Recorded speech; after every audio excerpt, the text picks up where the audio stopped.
तो स्वागत है आपका अपना YouTube channel BK unique classes पर। दोस्तों, आज के हम इस वीडियो में आप लोग को ज्योग्राफी से लगभग 2000 प्रश्न बताएंगे।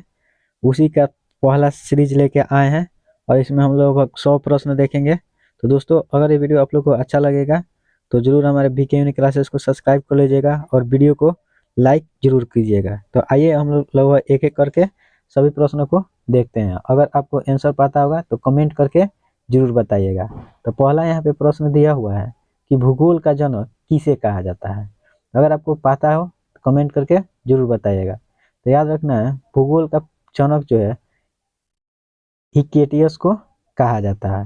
ठीक है। नेक्स्ट उसके बाद हम लोग देखेंगे 2 नंबर प्रश्न कि भूगोल के लिए जियोग्राफी शब्द का प्रयोग सर्वप्रथम किसने किया था। बताना है कि भूगोल के लिए जियोग्राफी शब्द का प्रयोग सबसे पहले किसके द्वारा किया गया था। ठीक है, तो इसका राइट आंसर हो जाएगा ऑप्शन नंबर डी। ठीक है। नेक्स्ट उसके बाद हम देखेंगे प्रश्न नंबर 3 कि मानव भूगोल का पिता निम्नलिखित में से किसको कहा जाता है। बताना है कि मानव भूगोल का पिता जो है इसमें से किसको बोलते हैं। तो याद रखना है, कार्ल लीटर जो है उसको हम लोग मानव भूगोल का पिता कहते हैं लोग। नेक्स्ट उसके बाद है कि मानव भूगोल को मानव पारिस्थितिकी के रूप में परिभाषित करने वाला विद्वान कौन है। बताना है कि भूगोल को मानव पारिस्थितिकी के रूप में परिभाषित करने वाला कौन है। ठीक है, तो याद रखना है, इसका राइट आंसर हो जाएगा H.H. बोरेज। ठीक है, इसका राइट आंसर हो जाएगा। नेक्स्ट उसके बाद हम लोग देखेंगे प्रश्न नंबर 5 कि भू आकृति विज्ञान का जन्मदाता किसे माना जाता है। बताना है कि भू आकृति विज्ञान का जन्मदाता जो है किसको मानते हैं। तो याद रखना, पेशल जो है उसे भू आकृति विज्ञान का पिता कहते हैं। नेक्स्ट उसके बाद हम देखेंगे 6 नंबर प्रश्न कि भूगोल पृथ्वी को केंद्र मानकर अध्ययन करने वाला विज्ञान है, इसने ऐसा किसने कहा था। बताना है कि भूगोल जो है पृथ्वी को केंद्र मानकर अध्ययन करने वाला विज्ञान है, ऐसा किसके द्वारा कहा गया है। तो याद रखना है, वारेनियस जो है उन्हीं को भूगोल को पृथ्वी का केंद्र मानकर अध्ययन करने वाला विज्ञान कहा गया है। नेक्स्ट उसके बाद हम लोग देखेंगे कि सौर मंडल के बारे में विश्व के समक्ष जानकारी प्रस्तुत करने का श्रेय किस विद्वान को है। तो याद रखना है, कोपरनिकस को। नेक्स्ट उसके बाद हम लोग देखेंगे 8 नंबर प्रश्न कि सूर्य के चारों ओर घूमने वाले खगोलीय पिंड क्या कहलाता है। बताना है कि सूर्य के चारों ओर घूमने वाला खगोलीय पिंड जो है वह कौन है। तो याद रखना है, ग्रह है। नेक्स्ट उसके बाद हम लोग देखेंगे प्रश्न नंबर 9 कि भूगोल भूतल का अध्ययन है, ऐसा किसने कहा था। बताना है कि भूगोल जो है भूतल का अध्ययन है या किसके द्वारा कहा गया था। तो याद रखना है, कांट के द्वारा। नेक्स्ट उसके बाद हम लोग देखेंगे कि सौर मंडल में कुल कितने ग्रह है। बताना है कि सौर मंडल में कुल कितने ग्रहों की संख्या है। तो याद रखना है, 8 है। नेक्स्ट उसके बाद हम लोग देखेंगे 11 नंबर प्रश्न कि किसी ग्रह के चारों ओर परिक्रमा करने वाले छोटे आकाशीय पिंड को क्या कहा जाता है। तो याद रखना है, किसी भी ग्रह के चारों ओर परिक्रमा करने वाला जो छोटा आकाशीय पिंड होता है उसे हम लोग उपग्रह कहते हैं लोग। नेक्स्ट उसके बाद हम लोग देखेंगे 12 नंबर प्रश्न कि ग्रहों की गति का नियम का प्रतिपादन किसने किया। तो याद रखना है, केपलर के द्वारा ग्रहों के गति का नियम दिया गया था। नेक्स्ट उसके बाद हम लोग देखेंगे कि नार्वे में अर्धरात्रि के समय सूर्य कब दिखाई देता है। बताना है कि नार्वे में, जिसे हम लोग सूर्योदय का देश कहते हैं, वहाँ पे अर्धरात्रि के समय सूर्य दिखाई देता है, वह कब दिखाई देता है। तो याद रखना, 21 जून को नार्वे में अर्धरात्रि के समय भी सूर्य दिखाई देता है। नेक्स्ट उसके बाद 14 नंबर प्रश्न है कि सौर मंडल का खोज किसने किया। तो याद रखना है, कोपरनिकस के द्वारा सौर मंडल का खोज किया गया था। नेक्स्ट उसके बाद 15 नंबर प्रश्न है कि सौर मंडल का जन्मदाता किसको कहते हैं। बताना है कि सौर मंडल का जन्मदाता किसको कहते हैं। तो याद रखना, सूर्य को सौर मंडल का जन्मदाता के रूप में जाना जाता है। नेक्स्ट उसके बाद हम लोग देखेंगे 16 नंबर प्रश्न कि एक ग्रह अपने अक्ष में सूर्य से अधिकतम दूरी को क्या कहते हैं। बताना है कि एक ग्रह की अपने अक्ष में सूर्य से अधिकतम जो दूरी होता है उसे क्या कहा जाता है। तो याद रखना है, अपसौर कहा जाता है।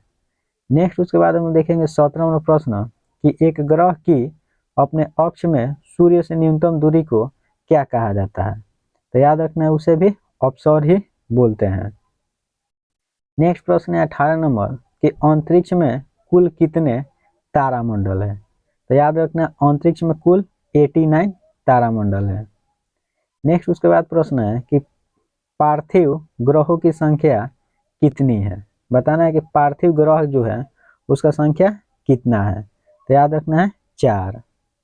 नेक्स्ट उसके बाद हम लोग देखेंगे 20 नंबर प्रश्न कि ब्रह्मांड में विस्फोटित तारा क्या कहलाता है। बताना है कि ब्रह्मांड के जो विस्फोटित तारा है उसे हम लोग क्या कहते हैं। तो याद रखना है अभिनव तारा कहा जाता है।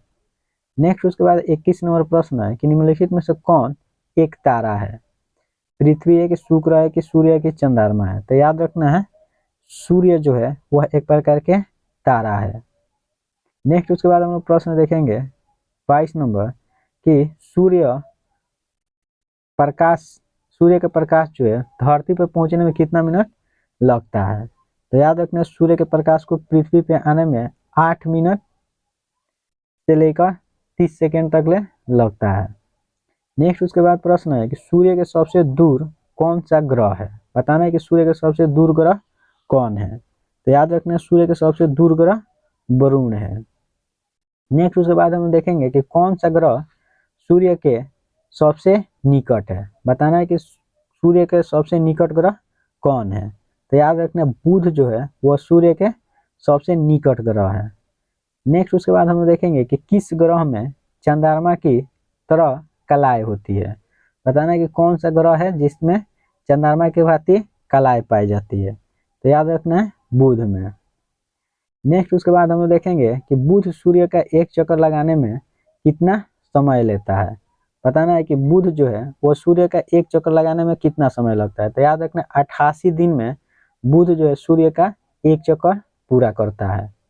नेक्स्ट उसके बाद हम देखेंगे 27 नंबर प्रश्न कि सौर मंडल का अत्यधिक तीव्र ग्रह है। तो याद रखना सौर मंडल का सबसे तीव्र ग्रह कोई है तो वह है बुध।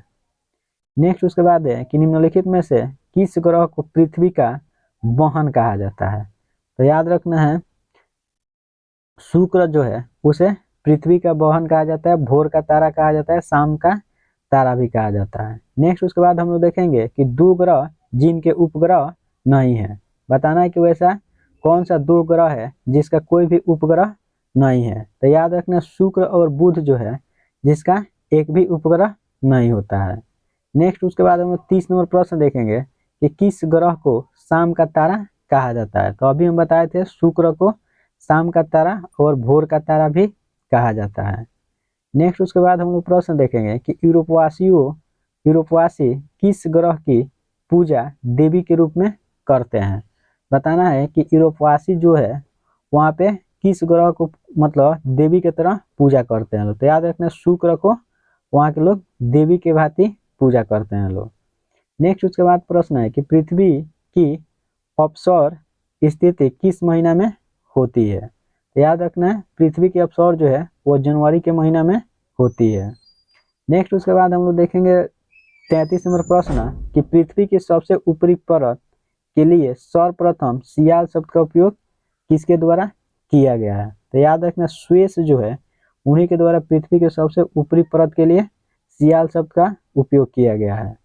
नेक्स्ट प्रश्न है कि पृथ्वी के किस भाग में निकेल तथा लोहा की प्रधानता होती है। तो याद रखना नीफे जो होता है वहीं पे निकेल और लोहा की प्रधानता होती है।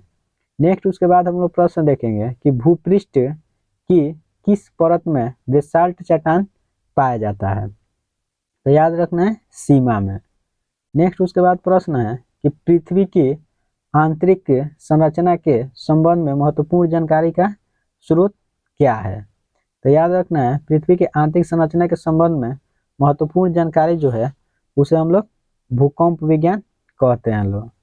नेक्स्ट उसके बाद 37वां प्रश्न है कि पृथ्वी के कुल द्रव्यमान का लगभग कितना प्रतिशत मेंटल में पाया जाता है। तो याद रखना है 68%। नेक्स्ट उसके बाद 38 नंबर प्रश्न है कि स्थल मंडल का विस्तार कितना किलोमीटर की गहराई तक है? तो याद रखना है 100 किलोमीटर। नेक्स्ट उसके बाद प्रश्न है कि पृथ्वी के भूप्रपट्टी में कौन सा प्रचुर मात्रा में पाया जाता है? तो याद रखना एल्युमिनियम जो है पृथ्वी के भूप्रपट्टी में प्रचुर मात्रा में पाया जाता है। नेक्स्ट उसके बाद प्रश्न है कि पृथ्वी ग्रह की संरचना में प्रवार के नीचे कोड निम्नलिखित से बना है? तो याद रखना है लोहा से। नेक्स्ट उसके बाद 42 नंबर प्रश्न है कि पृथ्वी की 3 सकेंद्रीय परतों में ऊपर से दूसरी परत का नाम क्या है? तो याद रखना है सीमा है। नेक्स्ट उसके बाद हम लोग देखेंगे 43 नंबर प्रश्न कि कुल असंख्याओं की संख्या कितनी है? तो याद रखना है 180। नेक्स्ट उसके बाद प्रश्न है कि देशांतरों की कुल संख्या कितना है? तो अभी बताए थे, याद रखना देशांतर की कुल संख्या कितना है। यहाँ पे है अक्षांश और यहाँ पे याद रखना है देशांश। ठीक है, तो याद रखना है अक्षांश की संख्या जो होता है 180 होता है और देशांतरों की संख्या जो है 360 होता है। नेक्स्ट उसके बाद हम देखेंगे निम्नलिखित नगरों में कौन सा एक भूमध्य रेखा के सर्वाधिक निकट है? तो याद रखना सिंगापुर जो है वह भूमध्य रेखा के सबसे नजदीक है। नेक्स्ट उसके बाद प्रश्न है कि निम्नलिखित में से किस देश से होकर कर्क रेखा नहीं गुजरती है? बताना है कि किस देश से होकर कर्क रेखा नहीं गुजरती है। तो याद रखना है जायरे जो है वहां से कर्क रेखा नहीं गुजरती है। नेक्स्ट उसके बाद प्रश्न है कि अंतर्राष्ट्रीय दिनांक रेखा कहाँ से होकर गुजरती है? बताना है कि अंतर्राष्ट्रीय दिनांक रेखा जो है वह कहाँ से गुजरता है। तो याद रखना है 180 डिग्री से अंतर्राष्ट्रीय दिनांक रेखा जो है वह गुजरती है। नेक्स्ट उसके बाद 48 नंबर प्रश्न है कि ग्रीनविच किस देश में है? तो याद रखना है ग्रीनविच जो है वह यूके में है। नेक्स्ट उसके बाद 49 नंबर प्रश्न है कि एक देशांतर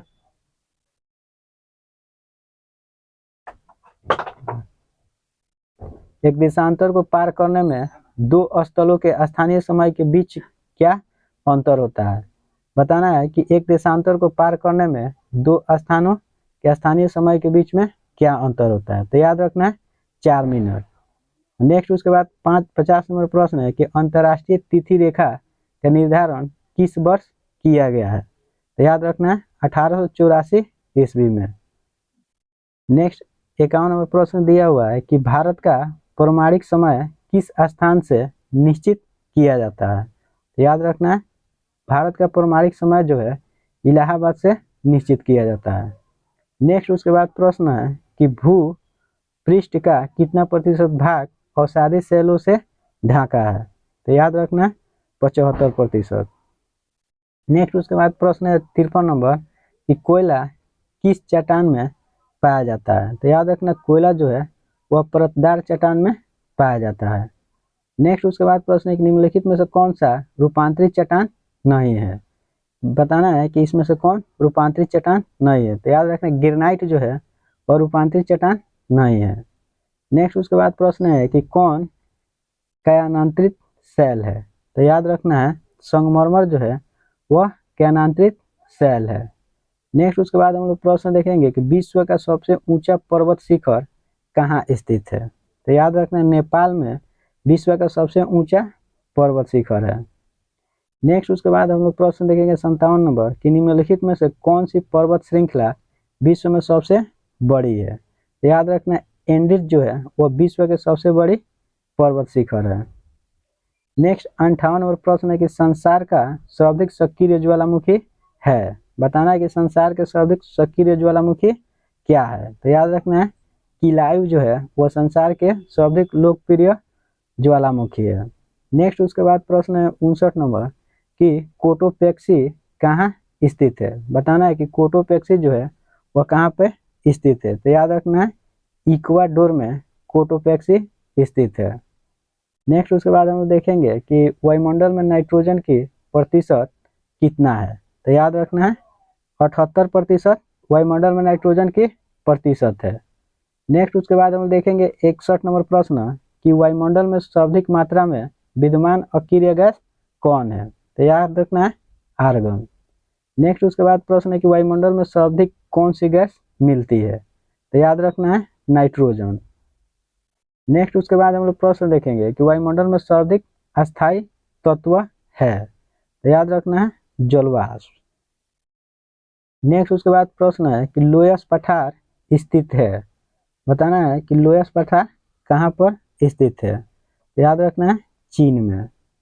नेक्स्ट उसके बाद हम लोग प्रश्न देखेंगे कि पृथ्वी के वायुमंडल का कितना प्रतिशत भाग 29 किलोमीटर की ऊंचाई तक पाया जाता है, तो याद रखना है 97%।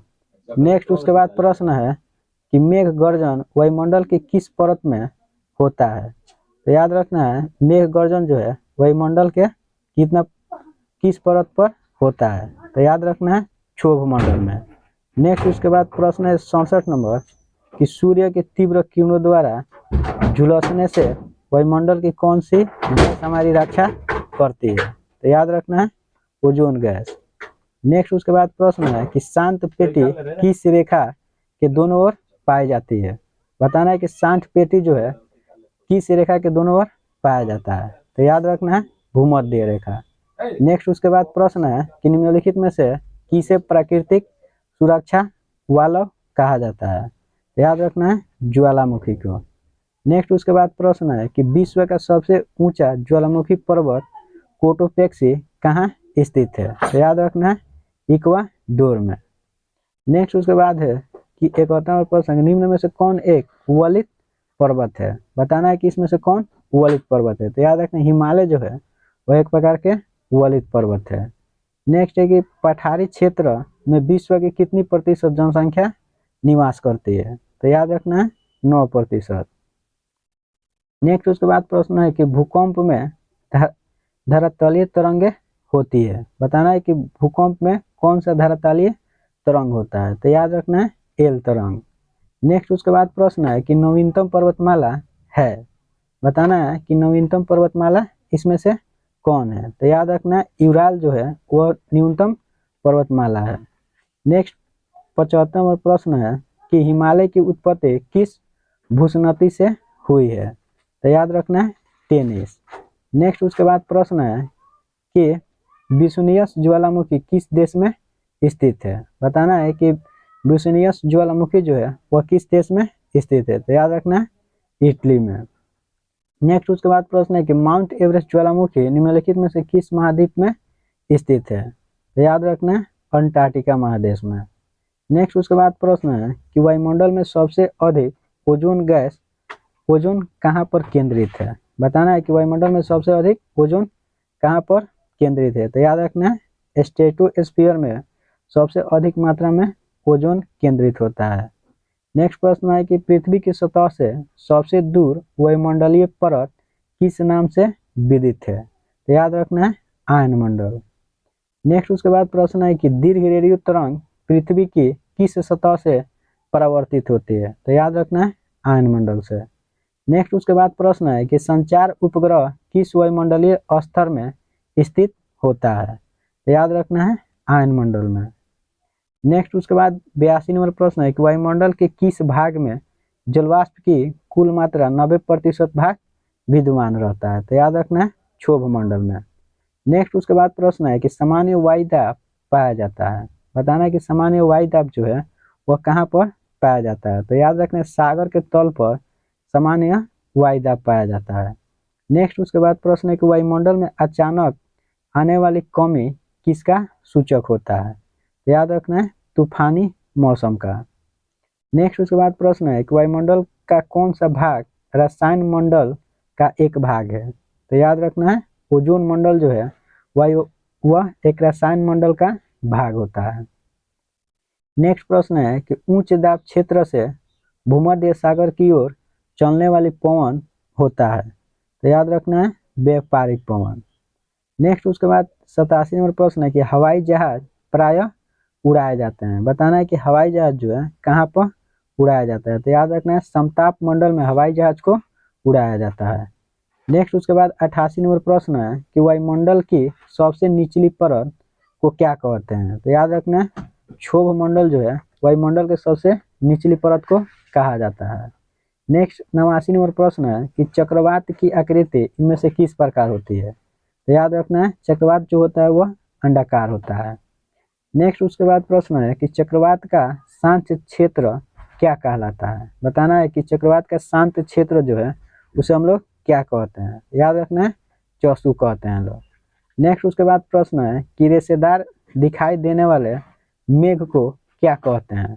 तो याद रखना है, रेशेदार दिखाई देने वाला मेघ जो है उसे हम लोग पक्षाप कहते हैं लोग। नेक्स्ट उसके बाद प्रश्न है कि विश्व में सर्वाधिक वर्षा वाला स्थान है, बताना है कि विश्व में सबसे अधिक वर्षा कहाँ होता है। तो याद रखना है, मौसम राम जो है वहाँ पे सबसे अधिक मात्रा में वर्षा होता है। नेक्स्ट है कि विश्व का सर्वाधिक शुष्क स्थल कौन है। तो याद रखना है, आटाकामा जो है विश्व का सर्वाधिक शुष्क स्थल है। नेक्स्ट है कि विश्व के सबसे बड़े मीठे जल की झील है। तो याद रखना है, सुपीरियर झील जो है वह विश्व के सबसे मीठे पानी का झील है। नेक्स्ट उसके बाद प्रश्न है कि किस वायुमंडलीय परत को मौसमी परिवर्तन की छत के नाम से जाना जाता है। तो याद रखना है, क्षोभ मंडल को मौसमी परिवर्तन के छत के नाम से जाना जाता है। नेक्स्ट है 96 नंबर प्रश्न कि निम्नलिखित में से कौन सी विश्व की सर्वाधिक गहरी झील है। तो याद रखना, बैकाल झील जो है वो विश्व की सर्वाधिक गहरी झील है। नेक्स्ट 97 नंबर प्रश्न है कि विश्व का सबसे ऊंचा जलप्रपात है। तो याद रखना है, एंजिल जो है वो विश्व का सबसे ऊंचा जलप्रपात है। नेक्स्ट है कि नियाग्रा प्रपात है, बताना है कि नियाग्रा प्रपात जो है वह कहाँ है। तो याद रखना है, यूएसए में नियाग्रा प्रपात है। नेक्स्ट 99 नंबर हम लोग प्रश्न देखेंगे, पृथ्वी का सबसे गहरा स्थल है, बताना है कि पृथ्वी का सबसे गहरा स्थल कौन है। तो याद रखना, मृत सागर जो है पृथ्वी का सबसे गहरा स्थल है। नेक्स्ट प्रश्न है 100 नंबर कि रेगिस्तान में बादल अवक्षेप होकर क्यों नहीं बरसता है। तो याद रखना, कम आर्द्रता के कारण रेगिस्तान में बादल जो है अवक्षेप होकर नहीं बरसता है। तो दोस्तों आज की इस वीडियो में हम लोग यहीं तक रहने देते हैं, मिलते हैं कल इसके आगे के प्रश्नों को लेकर। तो दोस्तों अगर ये वीडियो आप लोग को अच्छा लगा है तो प्लीज़ हमारे बीके यूनि क्लासेस को सब्सक्राइब कर लीजिए और वीडियो को लाइक जरूर करें। मिलते हैं कल दूसरे वीडियो को लेकर।